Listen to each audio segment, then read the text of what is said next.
300 million years ago, Earth was the kingdom of giant insects. As time went on, they eventually went extinct, and then the dinosaurs entered the scene. But what if that never happened? What if these giant scorpions, worms, and dragonflies were still around today? And how did they go extinct in the first place? This is What If, and here's what would happen if the giant insects never went extinct. Okay, before we get to what our insects would be like today, well, first we need to go back. The Carboniferous period, also known as the Age of Oxygen, ran from 400 million years ago to 290 million years ago. Supersized dragonfly wannabes, also known as griffin flies, had wingspans up to 70 centimeters. They darted about, gobbling up smaller insects. The griffin flies were also 45 centimeters long. They had huge eyes and vision like a hawk. Their spiny legs helped them grab their prey. Then there was the Mazzatheros. It was 55 centimeters long and had 6 wings. It had 2 pairs of regular wings and an additional pair of winglets. But its scariest feature? It had a beak-like mouth equipped with a sucking pump. Like a vampire, it would pierce the tissues of plants and drink their juices. Maybe in the modern day, it would go after you. But we'll answer that later on. There was also the giant millipede, Arthropleura armata, entering the room at 2.5 meters in length. Luckily, this guy is strictly vegan. He dined on fruits, leaves, and seeds. And watch out for these massive scorpions as big as tennis rackets. You do not want to be on the wrong end of that stinger. But hold on, what made these insects grow so big in the first place? The answer lies in the weather the Earth was having at the time. At the beginning of this period, around 350 million years ago, it was warm. And as warm weather does, it encouraged the plants to grow. Around this time, oxygen levels in the atmosphere were about 20%, similar to what we have now on Earth. Fast forward 50 million years later, massive forests have taken over and swamps cover low-lying areas. Oxygen levels, well, they've skyrocketed to 35%. Now, the high levels of oxygen in the atmosphere made the insects big. But how exactly? Well, first you gotta look at how insects breathe. Insects don't have lungs like we do. They have a set of openings on their bodies called spiracles. These spiracle openings lead to a set of tubes called trachea, which run through the insects' bodies. Air enters the spiracles and passes through the trachea to deliver oxygen to all the cells in the insect's body. The more oxygen in the air, the more that can pass into the insect's body. Now, there was 35% oxygen in the air at that time, and this allowed insects to take in more oxygen, which allowed them to grow bigger. But then, 150 million years ago, something changed. Oxygen levels went up, but insect size went down. Why? Because a ruthless killer of insects arrived on the scene. Birds, which are, as you know, flying dinosaurs. These birds feasted on insects. They looked at the giant griffin flies and salivated, and the bigger the insect, the more likely it was to get eaten by a bird. So, insect evolutionary survival strategy was to get small and nimble. The large insects went extinct and the smaller ones survived. Okay, so now that we know what happened to the giant insects, was there a way they could have avoided extinction? Well, the easiest way would be for the oxygen levels to go back up to 35%. Okay, the insects would get larger, but large insects would still be hunted by birds, which are in most cases stronger. So our insects need some better survival strategies. Let's look at the largest insects we have today, one of them being the weta. It's 10 centimeters long and has been around since even before the dinosaurs. So how has it survived? By getting an island of its own. In the weta's case, New Zealand. It lived here for millions of years without having to worry about any predators. But as a long-term survival strategy, it hasn't exactly worked out. Predators eventually came to New Zealand, and wetas now live in the Auckland Zoo. Okay, we need a better option for our giant insects. How about a supercharged stealth reproduction strategy, like the cicadas? After mating, the female cicada lays nearly 400 eggs. These eggs hatch in about 6 to 8 weeks, and the young nymphs drop down, burrow into the ground, and don't come out for up to 17 years. That's definitely one way to do it. As an insect, if you make yourself scarce, no one can eat you. Maybe our giant prehistoric insects could try that. But where's the fun in spending most of your life underground? So there's one more option. We call it the chemical warfare strategy, and it's used by the lubber. Yeah, the lubber, a large grasshopper about 8 centimeters long. Now, that's much smaller than our Carboniferous ancestors, but it has some great survival strategies that we can use. Lubbers are great at picking up various poisons from plants like onions or garlic, and they then make a poisonous broth that they can use against predators. Think of it as nature's pepper spray. When they meet a predator, like a bird or a rat, they eject their poisonous broth, creating a chemical cloud. Predators then gag and spit out the lubbers. And if this fails, they've got an internal toxin lined up. An unsuspecting bird that eats a lubber will vomit, and then they'll never try to eat one again. Okay, so now let's see if giving these insects some survival tactics will work to stop them from going extinct. With the world at 35% oxygen and some internal toxins, yeah, the giant insects now fight off the birds. But what happens when the Chicxulub asteroid hits? That's the one that wiped out the dinosaurs. Well, it's actually a pretty good thing for our insects because the biggest predators are gone and there's plenty of swampy, dying material for our insects to feast on. But what would happen to mammal and human evolution? Would we even be around?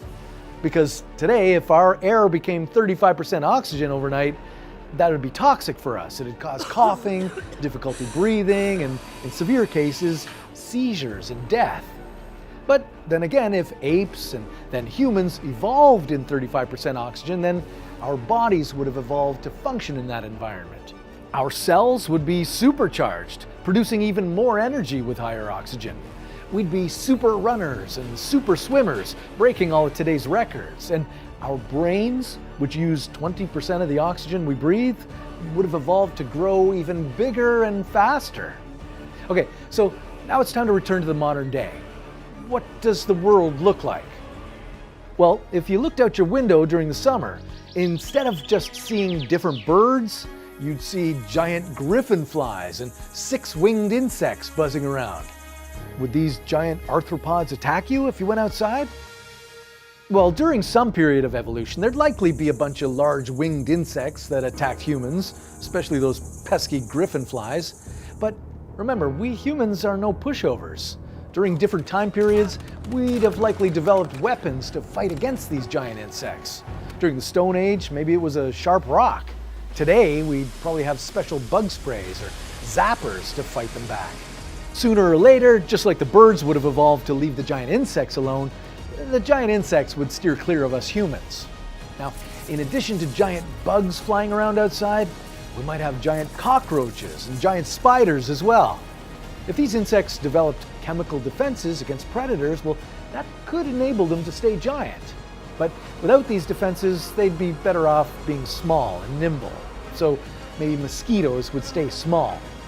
With giant cockroaches, you'd need a whole new level of pest control to keep your kitchen safe. Now, if bugs were giant, would humans have evolved to be a whole lot bigger too? It's possible we'd be bigger. There's evidence to show that oxygen levels were rising from 15% to 19% when the dinosaurs first appeared, so there could be a link, but only if it gave us an evolutionary advantage. Now, talking about things getting bigger, one other danger would get bigger too. Fires. Everything would be highly combustible. The smallest spark would get a blaze going, and some of these fires might even be caused by giant insects. Take the bombardier beetle. When it's threatened, it mixes 2 chemicals from inside its abdomen to create an explosion. Well, a giant-sized bombardier beetle might set off a much bigger explosion, one that could start a forest fire. And in 35% oxygen, forests would burn frequently. In fact, plants would probably evolve to be more resistant to fires, or they would have strategies to grow back quicker after getting burnt. And you'd also notice that the world would be getting a lot louder. A mass of cicadas today are about as loud as a lawnmower, around 100 decibels. But giant cicadas? They'd probably make you go deaf. And you know what else is likely to happen? We'll probably have insects on the menu. We humans like to eat everything, so we'll definitely be looking to add these as a protein source. Once they're bigger, they're probably perfect for a meal. You'll have Meatless Monday and probably have Giant Insect Friday. Down under, they'll probably be throwing griffin flies on the barbie. With our advanced technological know-how, I think us humans will survive a world with giant insects. This is the Titanoboa, one of the largest and deadliest snakes to ever exist. It went extinct 55 million years ago, but what if that never happened?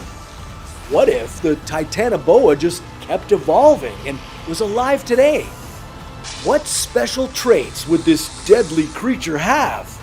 And how big could it get? This is What If, and here's what would happen if the Titanoboa never stopped evolving. Okay, before we look at the modern day Titanoboa, we need to go back. 60 million years ago, the Titanoboa lived in the tropical waters of South America, arriving on the scene after the dinosaurs went extinct. It was a major predator of its time. This snake was unimaginably large. It had a girth of about 1 meter. That means if it were slithering on the ground toward you, it would come up to your waist. It was 14 to 15 meters long, and it weighed over 1,000 kilograms. Luckily, the Titanoboa wasn't venomous, but don't let that trick you into believing it was safe. It had a different way of killing its victims, by squeezing the life out of them. Literally, by wrapping itself around your body or squeezing your windpipe, and then swallowing you whole. And if you tried to slip out, you'd be met with rows of sharp little teeth that would dig into you. But you could see this creature coming, right? No, not a chance. The Titanoboa was the perfect color, a color that allowed it to camouflage itself in its swampy environment. It would sit and wait for the perfect moment to strike. It feasted mainly on fish, turtles, and crocodiles. So, if the Titanoboa was so dominant, what finally made it go extinct? Well, it had to do with a massive change in climate. But to understand this, let's first dive into what made the Titanoboa such a dominant creature, and then how it suddenly went extinct.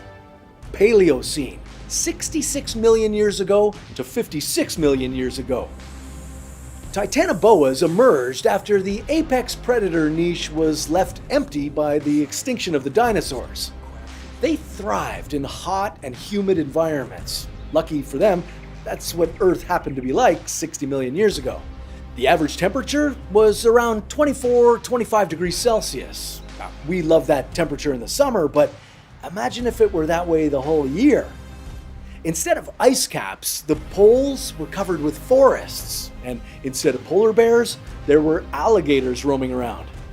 Just like today, a planet even a few degrees hotter is very unpleasant for human beings, so it's a good thing we weren't around at that time. But there's a set of animals that thrive in the heat, cold-blooded ones. Our Titanoboa was cold-blooded, so it loved warm weather. Unlike warm-blooded creatures, cold-blooded animals aren't able to regulate their own body temperature. They use heat from the environment to warm up their bodies and kick their metabolism into a higher gear. So a warmer Earth was perfect for the Titanoboa. It had a supply of external energy to keep its body warm, hunt without mercy, and become one of the largest predators ever. But then the Titanoboa went extinct. Why? Well, a lot of changes were happening at this time. The Earth experienced two very different climate shifts. First, it became very hot, and then it cooled down. With our current evidence, it's not clear if the Titanoboa became extinct during the heat spike or during the cooling phase. So let's look at each change and try and figure out what might have happened. The heat spike event, 56 million years ago. It was 56 million years ago that Earth suddenly got super hot. The official name for this heat spike is the Paleocene-Eocene Thermal Maximum, or PETM for short. Massive amounts of carbon dioxide entered the atmosphere, raising the temperature by up to 8 degrees Celsius. The seas became really hot. In the tropics, it was like a warm bathtub with temperatures around 38 degrees Celsius. There was a mass extinction of creatures in the deep sea. In particular, many single-celled creatures called forams died out. Now, for the Titanoboa, this may have resulted in two different outcomes. It's possible that this giant snake thrived in hot water and became larger. Even if some fish were dying, other reptiles like turtles and crocodiles could have also grown big with the heat and became a great food source for the Titanoboa. So in this scenario, our Titanoboa just gets bigger and badder during the heat spike. But there's another possibility. Maybe the Titanoboa went extinct due to the warmer temperatures. Because the heat spike was so sudden, oceans absorbing carbon dioxide would have become more acidic. Many fish may have died in that acidic warm water, which would have meant fewer fish for the Titanoboa to eat. Now, if this were the case, the Titanoboa would have needed to adapt to survive. What evolutionary change could have helped it survive this heat spike? Well, if the tropical waters were too hot and acidic to live in, moving onto land would have been Titanoboa's best bet. Yeah, switching from a mostly pescatarian diet to being a meat eater. Now, as Earth became warmer, something interesting was happening. Above the waterline, the land was exploding with different types of mammals. Camels, horses, pigs, goats, and giraffes all evolved when Earth was a giant sauna. So, if Titanoboa moved from water to land, it would have found some new foods to keep it going. But because of its large size, living on land would have been difficult. So our Titanoboa would need a different kind of adaptation to get through this temperature spike. The giant snake is going to get some stronger swimming muscles and swim up to the poles, because now the poles have warmed up so much that they're tropical. The ice melted into water and the polar seas were full of crocodiles. The perfect lunch for a hungry Titanoboa. Eocene and Oleocene, 56 million years ago to 23 million years ago. Okay, after 200,000 years, the heat spike was finally over and temperatures went back to what they were before. But another major shift in climate is on the way, a cooling. Around 50 million years ago, temperatures began dropping in a long-term cooling trend that lasted until the dawn of civilization. The once lush forests at the poles are now becoming ice caps. This was bad news for the Titanoboa. The cooler climate didn't suit this cold-blooded snake. It could no longer get the heat it needed from the environment to be able to power itself. It's possible that this led to the Titanoboa's extinction about 55 million years ago. In order to survive, it would have had to evolve in a different and totally unexpected way. In our hypothetical scenario, the Titanoboa becomes warm-blooded.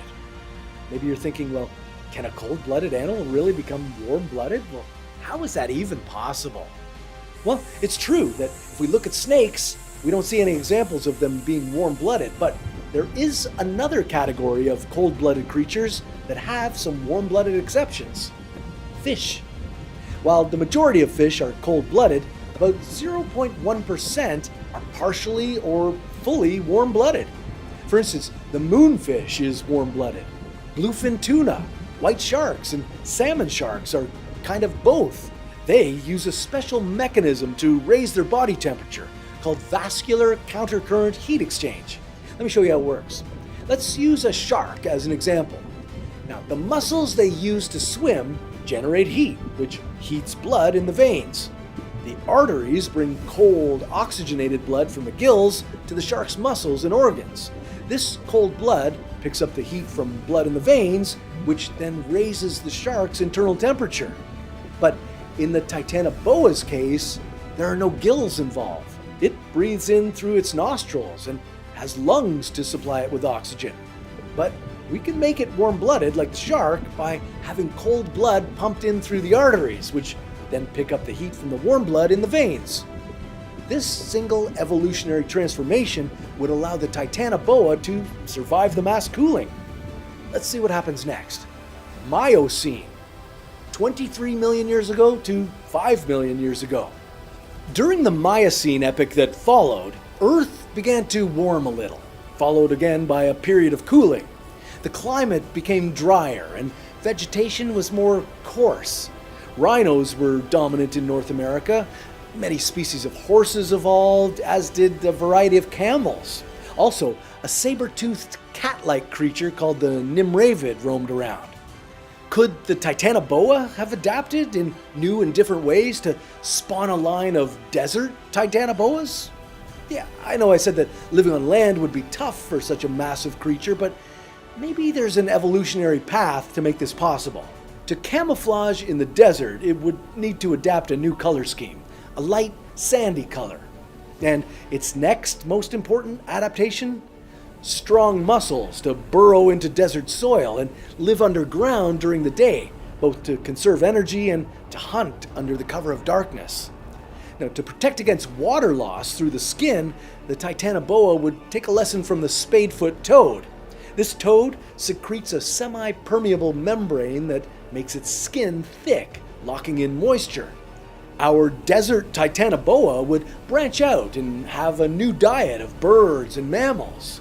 Many desert animals are too small to make a meal, so Titanoboa would lie in wait for a herd of camels, slither out of its burrow and make a killing. Or it might go months without food. So the evolutionary path of Titanoboas could lead to two subspecies. The first one is shark-like, swimming far and wide across the ocean, able to preserve its body heat through adaptations that make it warm-blooded. And the second is also warm-blooded, but lives in burrows deep in the desert, like the sandworms from Dune. They emerge from the burrows with lightning speed, only to strike, eat, and then retreat back underground. These 21st century Titanoboas would be as long as 23 meters and about 1.2 meters wide. Imagine going for a swim in the ocean and running into one of those. You'd have just enough time for one last breath. 6,000 years ago to today. Now, this brings us to the question of how modern-day humans might interact with these magnificent and terrifying creatures. Before the start of modern hunting, Titanoboas would have been legendary, frightening sea creatures that terrified humans. Our ancestors would probably be scared of going in the ocean. Who knows? Any swim could be your last if you encountered a Titanoboa. The only good news would have been that these enormous creatures would probably have little interest in eating you. Because humans would provide little sustenance, they'd rather catch a large fish or crocodile. That would be much more satisfying. Now, as humans developed better weapons, the relationship would have changed. There's evidence of humans hunting whales as far back as 6000 BCE. If the Titanoboa was still around, it may have been a target of fishermen thousands of years ago. Maybe these snakes would become part of our diet. If their meat was tasty, who knows? Maybe humans would have hunted them to near extinction by now.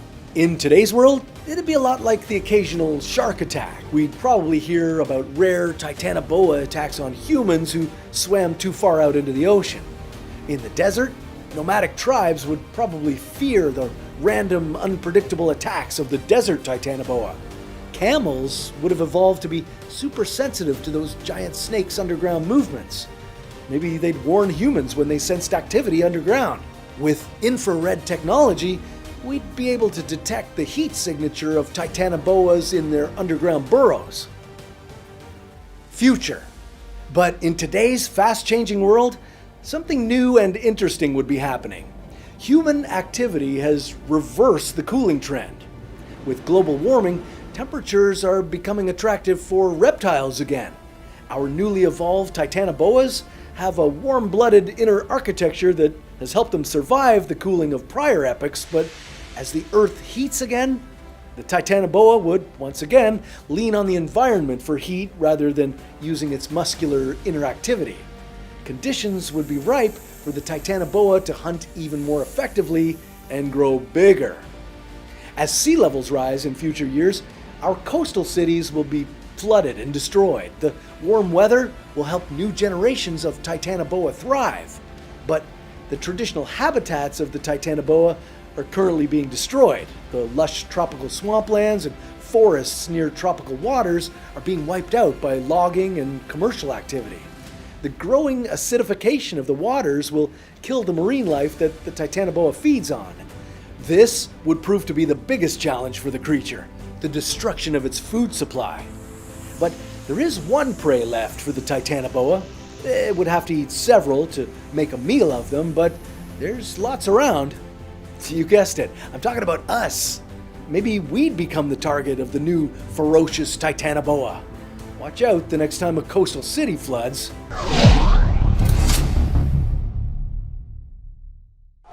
King of the oceans. The largest shark that ever lived, it ate other mega sharks for breakfast. But as an ice age engulfed the world, this enormous sea giant's time came to an end. What if, through a miraculous twist of fate, the Megalodon had managed to survive? Just how large and scary would the Megalodon be today? And what would happen to humans who went into the ocean? This is What If, and here's what would happen if the Megalodon never stopped evolving. A Megalodon living in the 21st century, one that never stopped evolving, would be a truly frightening and majestic creature. Today's Meg would likely have expanded to the size of a blue whale, about 30 meters long and a hefty 200 tons in weight. That's as heavy as 33 elephants, with a beating heart as big as a car. Today's Megalodon would need to eat 3,600 kilograms of food a day and would be the largest animal that's ever existed. It would also be equipped with some new survival traits, ones that have helped it last these 3 million years. What do you think those traits would be? Well, before we get into the making of Meg 2.0, let's look at what the Megalodon was like in its heyday. Let's go back 23 million years ago, during the Miocene and Pliocene epochs. The Megalodon was roaming about, conquering the oceans. It spanned about 18 meters long. That's 3 times longer than the biggest great white shark we've ever encountered. Since it was so massive, well, obviously it weighed a lot, as much as a space shuttle, about 30 to 65 metric tons.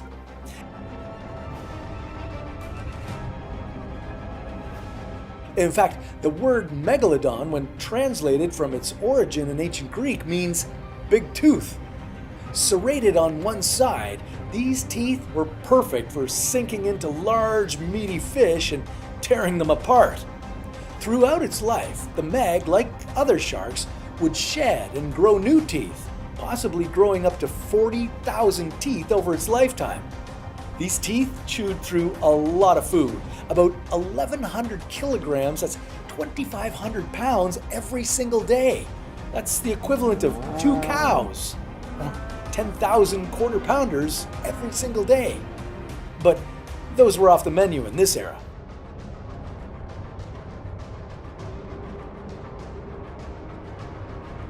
And the Meg was also a cannibal if it got a chance. It would happily feast on another Meg if it could. This giant shark was also a ruthless killer. It had a pretty straightforward but effective strategy to finish off its victims. It would slide into the water beneath its prey so it couldn't be seen. Then it would shoot up vertically to slam into the animal at high speed. Imagine being pummeled with 65 tons of pure Meg. The prey, usually large whales, didn't stand a chance against this high-pressure assault.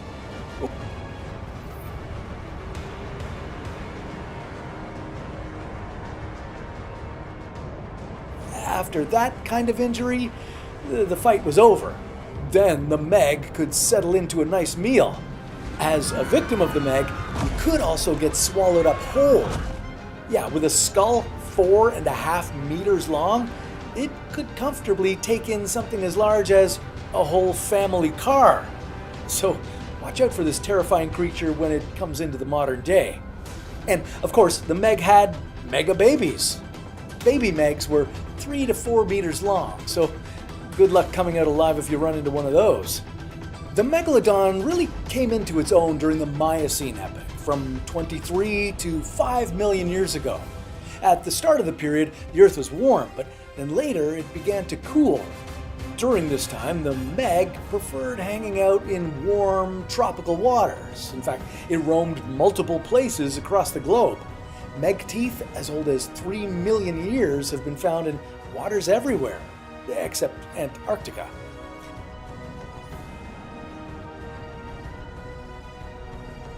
So, with a creature this deadly and powerful conquering the seas, how did it manage to go extinct? Well, maybe it was climate change. During the Miocene period, a cooling trend had begun. This carried all the way into the Pliocene and gave way to a big freeze. During the era after that, 2.6 million years ago, an ice age began. According to one theory, these freezing temperatures from the ice age may not have been suitable for the Meg. They could have led to its extinction. But other scientists disagree.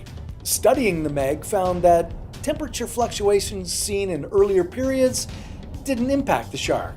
It managed to survive. The Meg was able to survive changes in temperature because it was partially warm-blooded. It had an adaptation so it could warm its blood using heat from its muscles as it moved. This allowed it to maintain a body temperature 7 degrees Celsius higher than the surrounding water.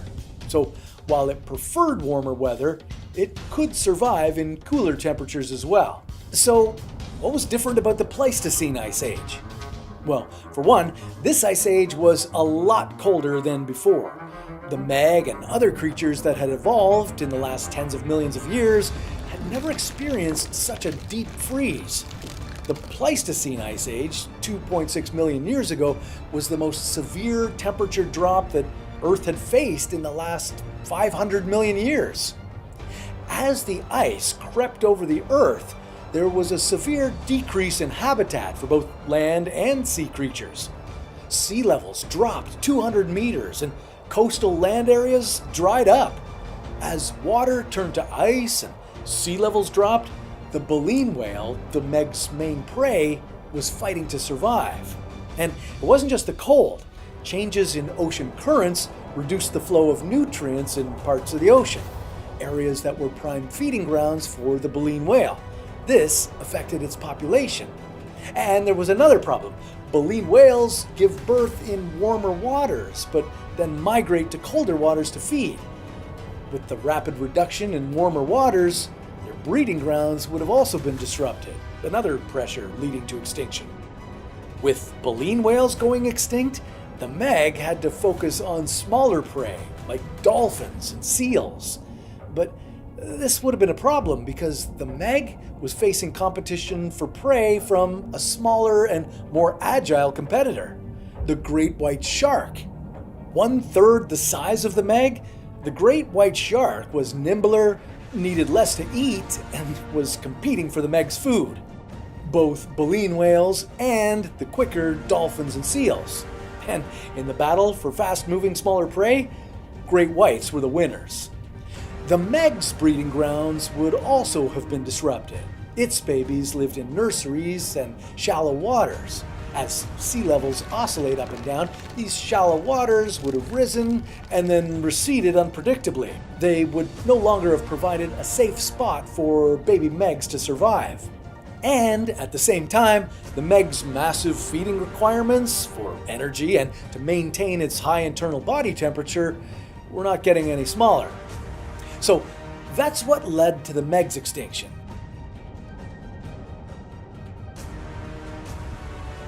It feels a little wild that this apex predator essentially starved to death. But could we rewrite history? Could the Megalodon somehow survive into the modern day? Well, let's take a look at a scenario where the Meg was able to evolve to get bigger and more powerful than ever before. In order for the Megalodon to survive, maybe we should see what would happen if we avoided the Ice Age altogether. Ice ages are triggered by several things. One key factor is how far away the Earth is from the Sun, because this impacts the amount of heat Earth receives. Then there are shifts in plate tectonics affecting the movement of land masses and the flow of ocean currents on Earth. So what if this Ice Age never happened? Well, massive volcanic eruptions could have warmed Earth. This happens if they throw large amounts of greenhouse gases like water vapor and carbon dioxide into the atmosphere. So how about the kind of volcanic action that led to a massive heat spike 56 million years ago? At that time, Earth suddenly got super hot. Massive amounts of carbon dioxide entered the atmosphere, raising the temperature by up to 8 degrees Celsius. The seas also became incredibly warm. In the tropics, it was like a warm bathtub with temperatures around 38 degrees Celsius. Maybe this could have offset the coming ice age, but on the other hand, this heat spike also caused a bunch of creatures to go extinct. So it's not clear if this would have been a sure way to save the Megalodon. So we're going to have to look for another miracle to save the Meg. Could the Meg have survived the Ice Age some other way? After all, many other species did. Great white sharks made it through, so did gray whales. So, are there traits that the Meg could have borrowed to make it through this time? The Meg found it difficult to compete with great white sharks for food because the Meg was 3 times larger. The Meg's metabolic requirements would have been significantly higher to maintain that body weight. At the same time, it would have made them less nimble than the great white shark. One solution? The Meg needed to adapt with the times, shrink a little. Maybe the Meg could have borrowed a trait from the skate. This is another fish made of cartilage, just like the Megalodon. Winter skate, living in Canada, have shrunk their body size 45% in response to water temperatures going up 10%. And this didn't take them millions of years. This was a response to environmental changes, not a result of gradual natural selection. And the knowledge to do this can be preserved in sharks' genomes. Some sharks have very large genomes containing traits that they can draw on when they need, kind of like a fire extinguisher stored away in a glass box to break open during an emergency. So let's give the Meg this kind of fancy genome. Okay, so now as the ice sets in, our Meg has shrunk. It's 55% as large as it used to be. Don't worry, this change isn't going to last forever. It's just an adaptation the Megalodon will make to get through the Ice Age. Now that it's smaller, its energy needs are lower, and it's better able to compete with those vicious great white sharks. I told you earlier that adult Megs were solitary creatures. Well, that was fine when they were super large. They could bash other large creatures with their superior weight, but now that we've shrunk the Meg down a bit, it's going to need some other strategies. To further help our Megs survive, we're going to take a lesson from killer whales. They're going to form a pod. Maybe the Megs would mimic a behavioral feature of transient orcas. These form smaller pods of up to 5 individuals, which are mainly geared towards hunting. This would be in line with the solitary nature of the adult Megalodon, while at the same time incorporating a behavioral feature that helps the Meg to survive. And while it's doing that, it's going to diversify its diet. It's no longer just baleen whales. Meg, you're going to eat squid, fish, and any other marine animal you come across. This broad diversification of diet helped the orcas survive the last ice age, and it'll help the Meg get through it too. Sharks actually have a super efficient digestive system that makes use of almost everything they eat. Because of this feature, shark poop mostly looks like goo. That's all that's left at the end of digestion after they squeeze all the nutrients out. And now the Meg's goo is going to have even more variety. Good. Next, we'll make the Meg Omnivorous. This is a trait we'll take from the bonnethead shark. So occasionally the meg will eat some seagrass when it needs to survive. Okay, so now we have a smaller meg, one that hunts in packs and eats a more diverse diet. This meg is better suited to ward off the threat from great white sharks. And as baleen whales die out, this meg has other stuff to eat. Okay, I'm feeling pretty good about our meg's chances. But there's one more modification we need to make. We'd like to give the Megalodon an additional feature to help it in colder waters. The meg already was partially warm-blooded, but it definitely preferred warm subtropical waters. A cold water adaptation would definitely help it survive the future ice ages. So we'll borrow another feature from the whale. We'll give it a thick layer of blubber. This will serve as insulation when waters become super chilly. Okay, are we done? No. Maybe just one more thing. During the Pleistocene Ice Age, the meg's babies suffered when water receded from the nurseries on the shore. So maybe a change to where the meg gives birth to its babies would be a good adaptation. For this, we want to borrow a secret from the white shark. Where the white shark gives birth is a mystery to scientists. There are theories that white sharks give birth far out in the water. This trait would have made their babies less vulnerable to the shifting shoreline as the ice ages came and went. If the meg could adopt this trait, well, it would ensure the survival of the next generation. Okay, so I think our refurbished meg, I'm going to call it Meg 2.0, is now equipped to take on pretty much anything Mother Nature throws at it. Time for you to jump into the time machine and see how the new meg fares with this ice age. Then we'll come back to the modern day. Over the course of the next 7,000 years, you'll see the Megalodon, with its new, larger genome, draw on specific traits to shrink its size. It's now about 50% of what it used to be. Still larger than the great white sharks, but with lower feeding and energy requirements than before. The baleen whales have gone extinct, but the meg is happy to sink its teeth into any creature. Squids, seals, they're all fair game. The white sharks find their old enemy is smaller and more nimble, and they're surprised that the meg is now hunting in a pod of 4 or 5. White sharks can't get close as a group of megs are circling their prey. Just like before, a blow is dealt from beneath, and then, before you know it, the rest of the megs have pounced on the desperate victim, tearing it to shreds. The white sharks are the losers in the fight with Megalodon 2.0.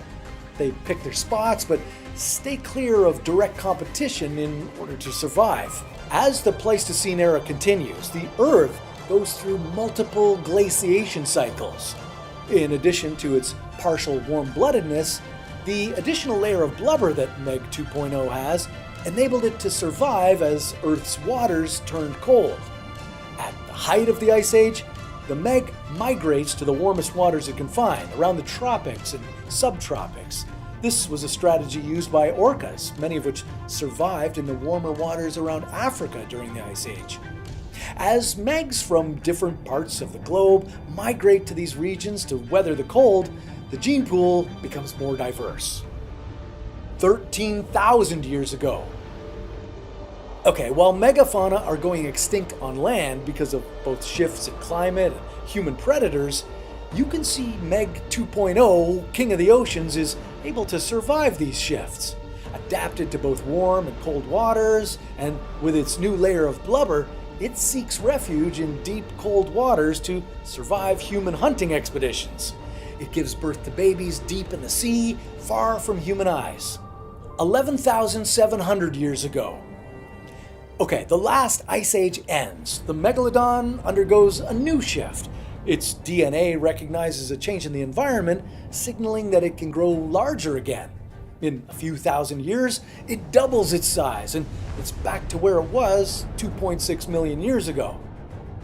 There's a lot of food in the oceans. Its hunting strategy is flawless, and its secretive breeding approach ensures the survival of new baby megs. New generations of the meg grow bigger and stronger. The meg reaches a staggering 200 tons. It's 30 meters long, and its teeth are are longer and sharper than ever before. Everything in the ocean and on land fears this creature. This is Meg 2.0, the unchallenged king of the oceans. Whales won't be able to grow to the massive size they do today. The Meg's voracious appetite keeps them in check. Modern era. In the 19th and 20th century, humans hunt whales, but they learned to stay clear of the Megalodon. If hunting boats go after them, a pack of Meg 2.0s swarm around the boats and destroy them, attacking in a coordinated effort. The lessons from fighting great white sharks 2.6 million years ago come in handy for this predator. Today, for humans, swimming in the ocean comes with a warning. You may be attacked by a stray Megalodon 2.0.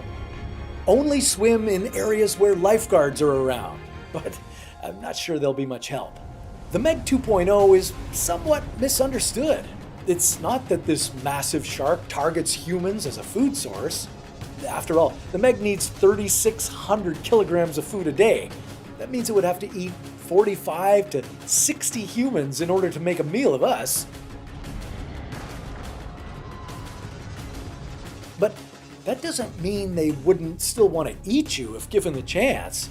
And if the water's choppy and humans are splashing about, a stray Meg floating along might mistake a human for a smaller fish. Chomp. But once it realizes you're not a fish, the Meg might back away and try to find something more nutritious. Fishing boats will need to steer clear of the Meg as well. The Meg 2.0 will be dominating the oceans and most popular fishing spots.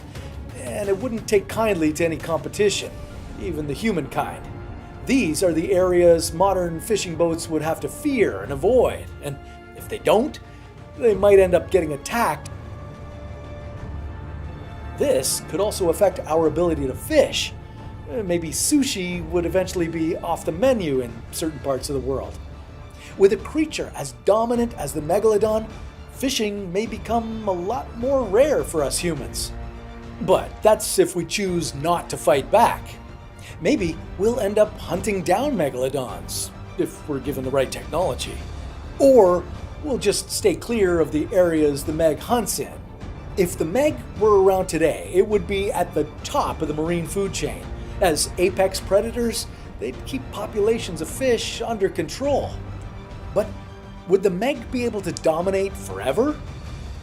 The only thing that threatens their future would be decreasing food in our oceans. With climate change and the oceans becoming more acidic, the marine life that the Meg depends on are dying out. But sea levels are rising. Warm waters are no longer confined to the tropics. The warmth is migrating northward and southward. As sea levels rise to engulf Bangladesh today, Venice tomorrow, will Meg 2.0 have to change its feeding strategy? In a weird and completely unexpected turn of events, will a species of Meg break off and become vegetarian, eating seagrasses to survive? Or will it ride the warm waters to attack coastal populations of humans? Or maybe humans will have to be worried about an entirely new creature that fought back against extinction.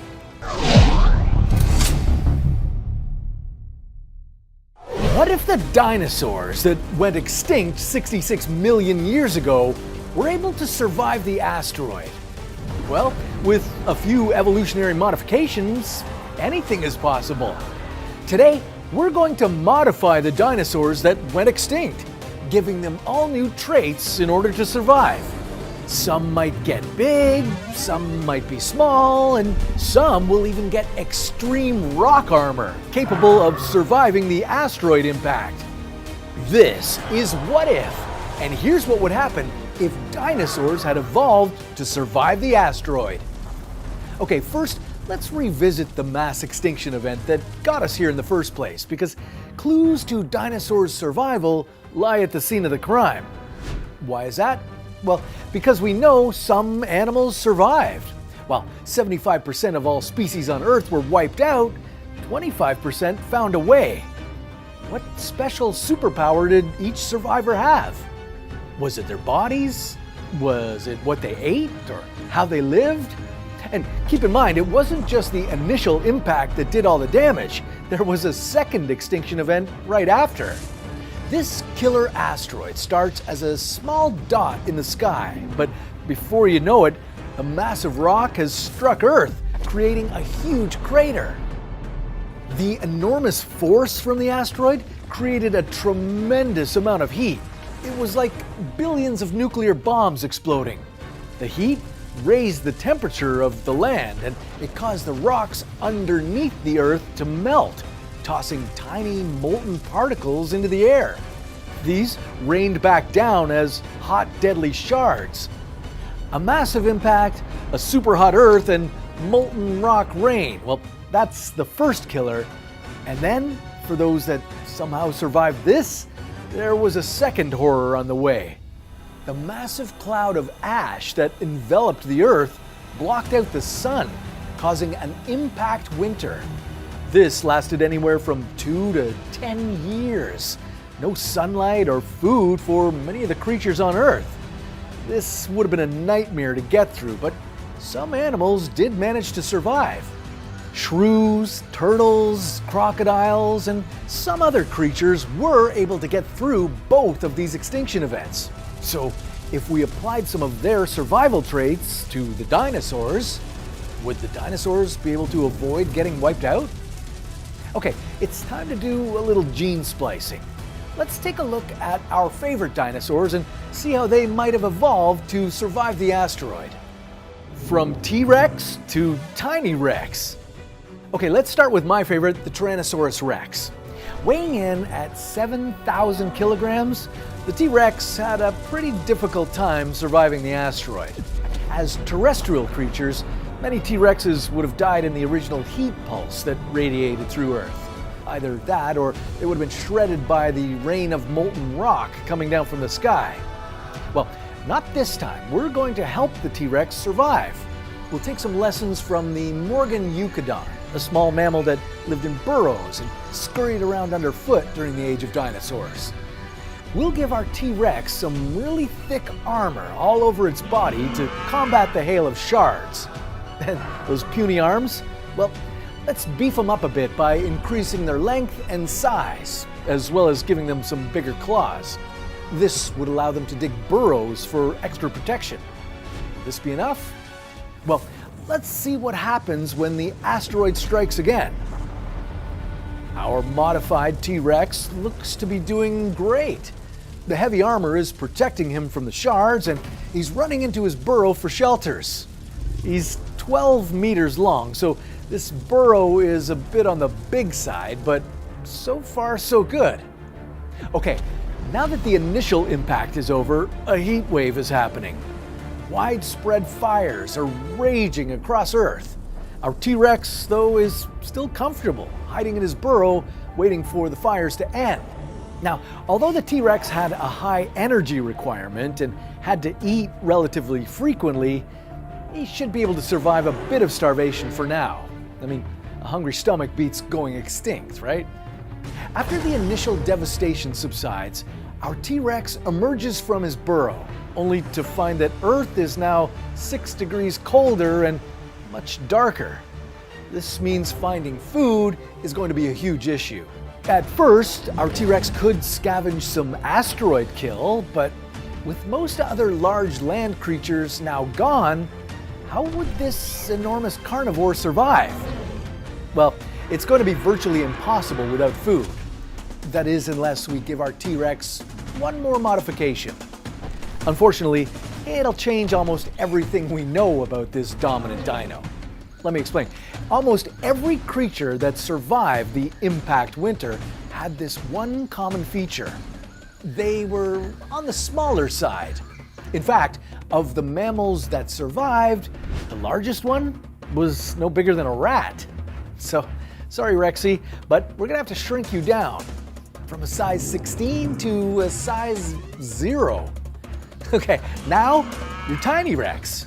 And oh, one more thing, we're also going to modify your diet drastically. You're going to be an insectivore.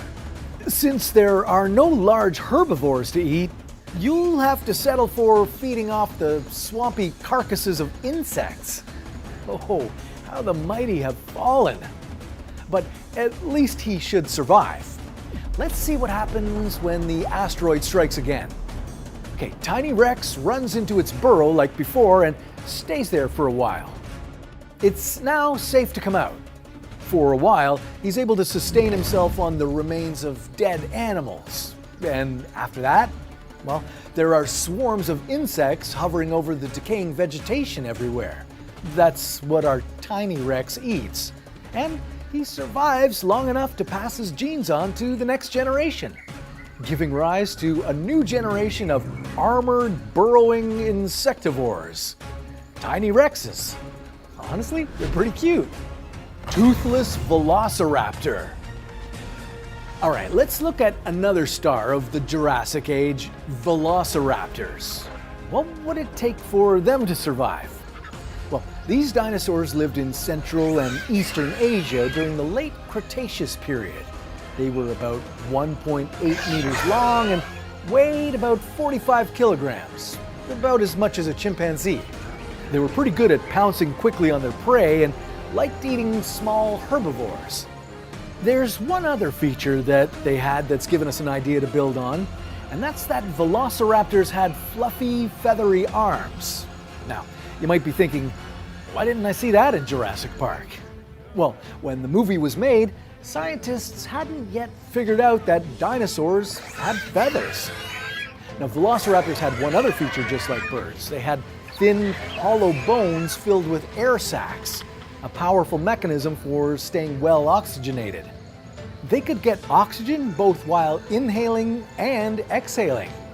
Now, despite all this, unfortunately, they couldn't fly, which may have been the key factor in their downfall. All right, time for us to give our velociraptors a few key modifications that could help them avoid extinction. Now, similar to our T-Rex, we'll shrink them down. Then, we're going to give them wings so they can take flight when the asteroid strikes. This was one of the reasons birds survived. Some of them were able to fly away and avoid the initial blast.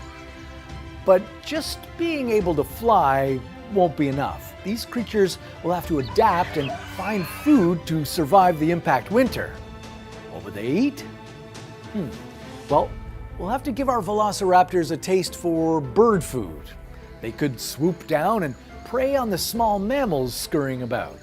Or they could search for seeds and nuts, which will still be around after the massive fires. Now, to pick those seeds out from dead forests, we'd better give them a beak, too, a key evolutionary advantage.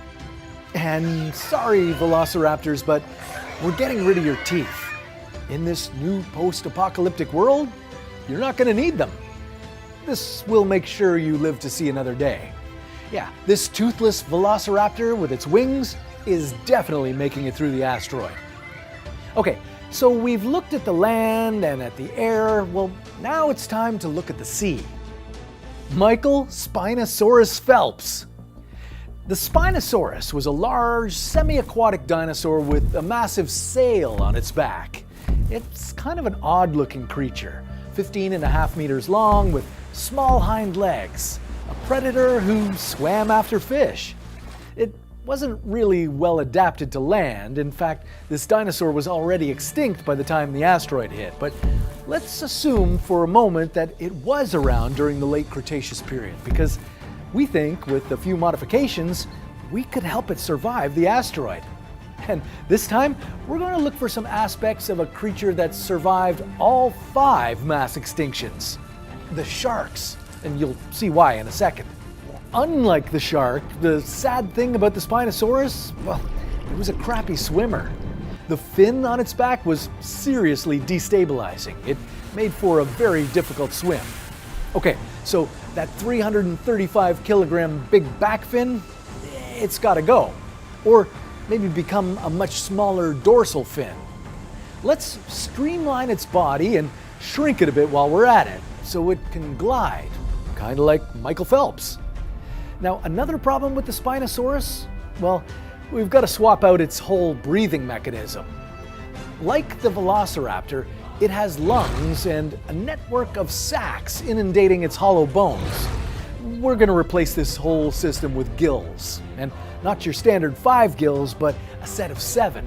So it can get enough oxygen whether it's in shallow water or the deepest ocean. Now finally, we'll give our Spinosaurus a swim bladder. That's a gas-filled sac which it can inflate or deflate whenever it likes. This way it can roam through different depths of the ocean. But one last trait before we go. The Spinosaurus was known for only eating a couple of things during its time. Well, our Spinosaurus, it can't be such a picky eater. Whether it's turtles or shellfish, sea snakes or smaller Spinosauruses, they're gonna eat whatever's served for dinner. Okay, our new and modified Michael Spinosaurus Phelps is all set. Built to survive the asteroid. It'll dive deep when the top layers overheat, it can swim near and far, and in the beginning it'll eat all the dead fish that sink to the bottom. Later it'll eat anything. We're good to go. The butt-breathing Ankylosaurus. Okay, time for our last bit of genetic splicing. Now, sharks survived, but turtles did too. Is there a dino that could learn a few evolutionary tricks from the turtle or the crocodile? Well, let's look at the Ankylosaurus, the armored dinosaur with bony plates on its body and a powerful club-like tail. These large beasts were herbivores, eating tough leaves, pulpy fruits, ferns, and shrubs.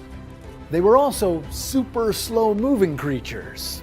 But come to think of it, that might actually be a good thing, because being sluggish is part of the evolutionary success story of both the turtle and the crocodile.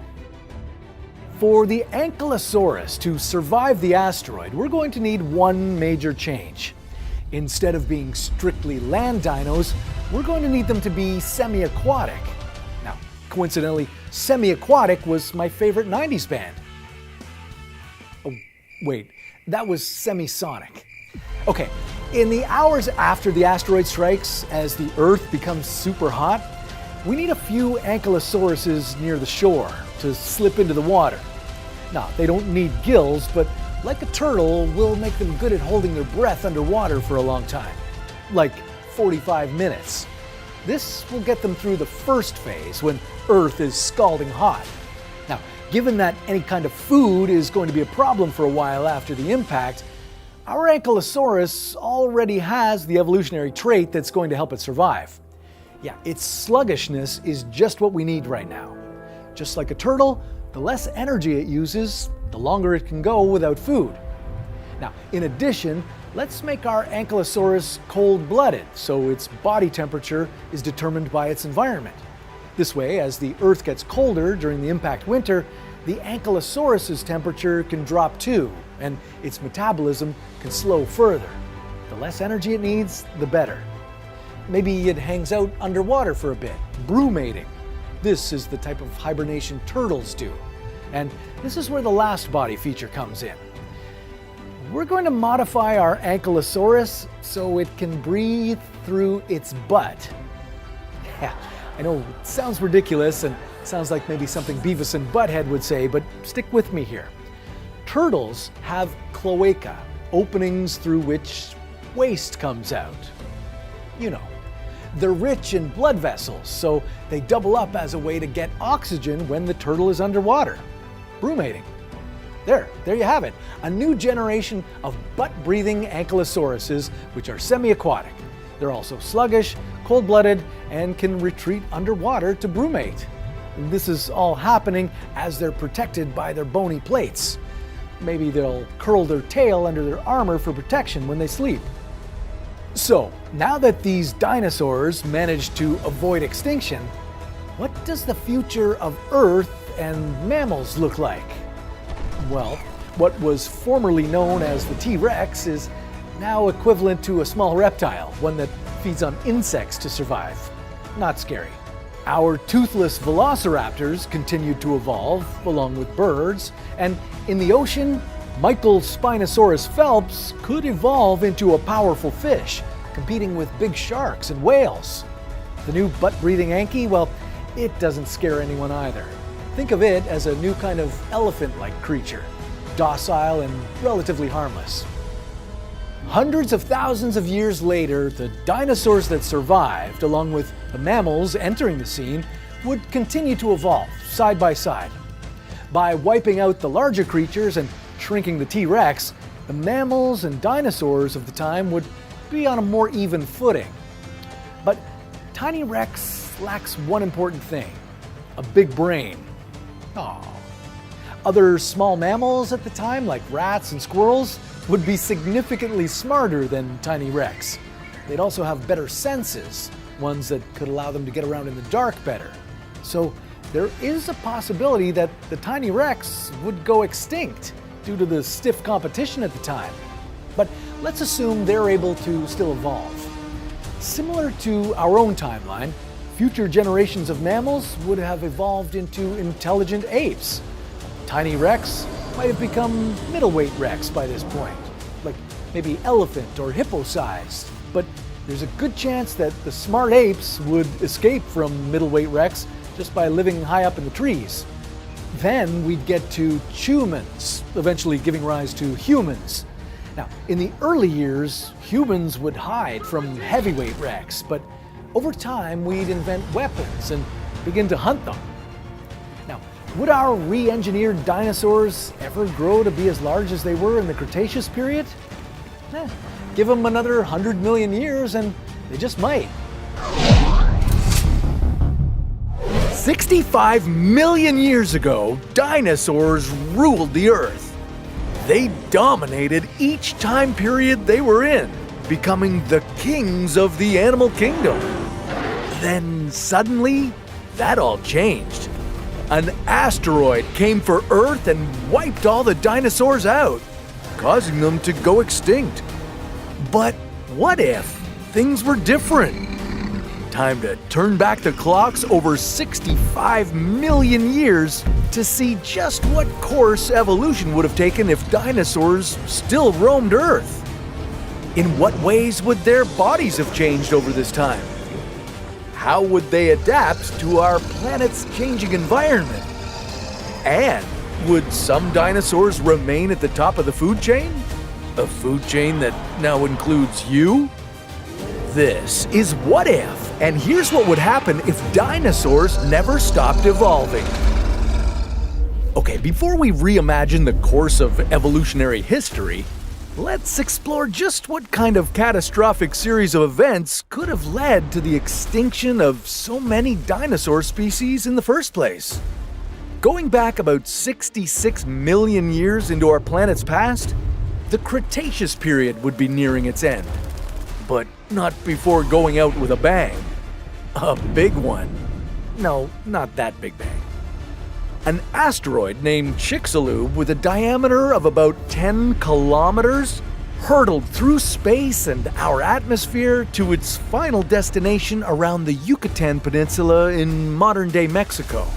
The impact of this giant hunk of space rock released an amount of energy equivalent to about 100 trillion tons of TNT. This explosion was billions of times more powerful than the atomic bombs dropped by the United States in World War II. In the immediate aftermath, it led to massive tsunamis and widespread fires and filled the atmosphere with so much debris that it blocked the sun. Temperatures dropped, food chains were disrupted. As a result, 75% of all life vanished from Earth. Luckily, in our scenario, they'll never know what didn't hit them. Okay, when you look back through the evolutionary history of life on Earth, it's important to remember that it's always been a game of survival, and only the fittest species survive. That would mean that of all the dinosaur species that ever existed, not all of them would survive the millions of years of natural selection to still be around today. But let's see if a couple of our most famous prehistoric friends make it through this genetic gauntlet. Starting at the top of the food chain, one of the greatest apex predators of all time, the Tyrannosaurus rex. Many millions of years ago, a T-Rex would have used some of its highly sophisticated senses to hunt prey. These beasts likely had a range of vision similar to or better than hawks and eagles. The science suggests that throughout the T-Rex's evolution, their sight improved as their facial structure became narrower and their eyes grew larger. After many more millions of years of evolution, well, their vision might have improved to unfathomable levels. Instead of spotting prey hundreds of meters away, they could see their next meal several kilometers in the distance. But what about other parts of their bodies? Well, besides their notoriously tiny arms, the T-Rex was a towering figure, standing just under 4 meters tall. Over time, natural selection might have favored T-Rexes with longer, more muscular arms. By now, they might have developed better agility and range of motion to become even more formidable predators.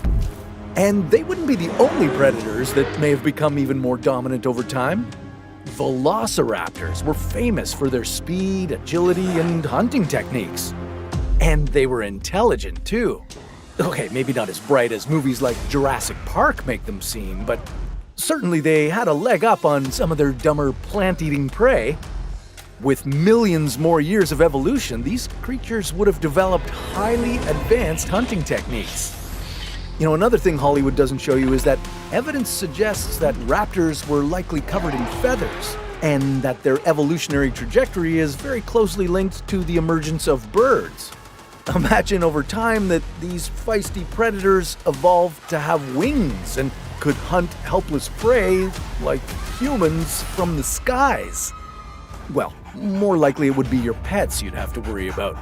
Velociraptors were smaller dinos, only about 45 kilograms and less than 2 meters in length.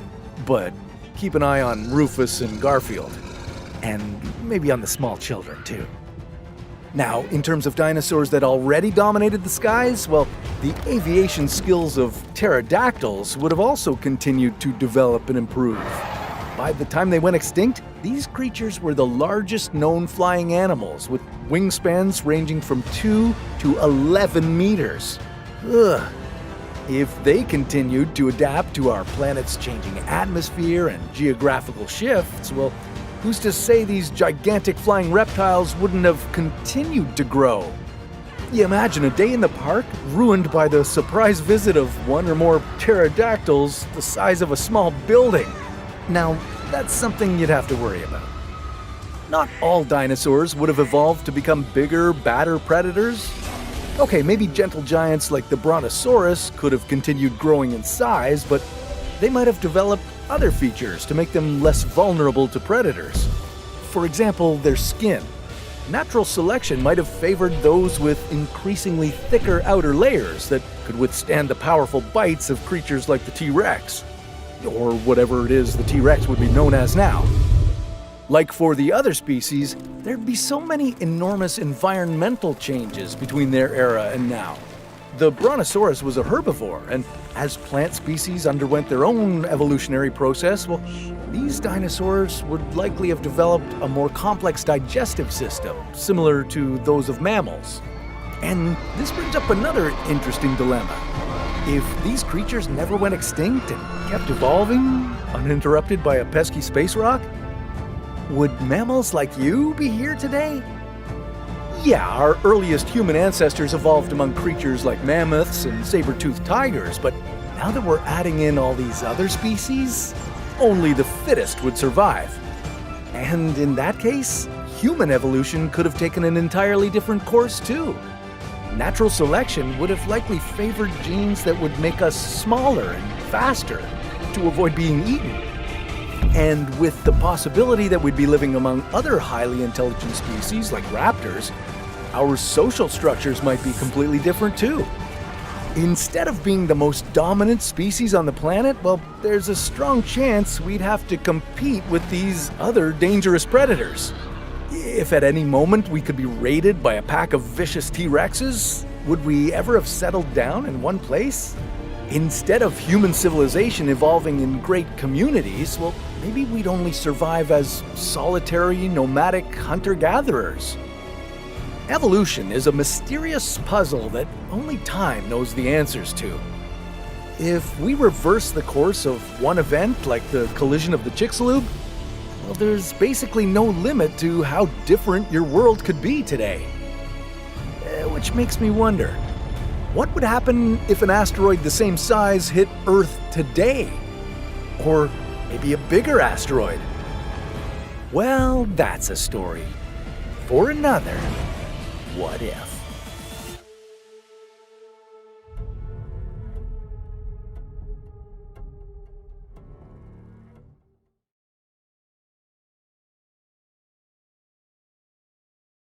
"300 million years ago, Earth was the kingdom of giant insects.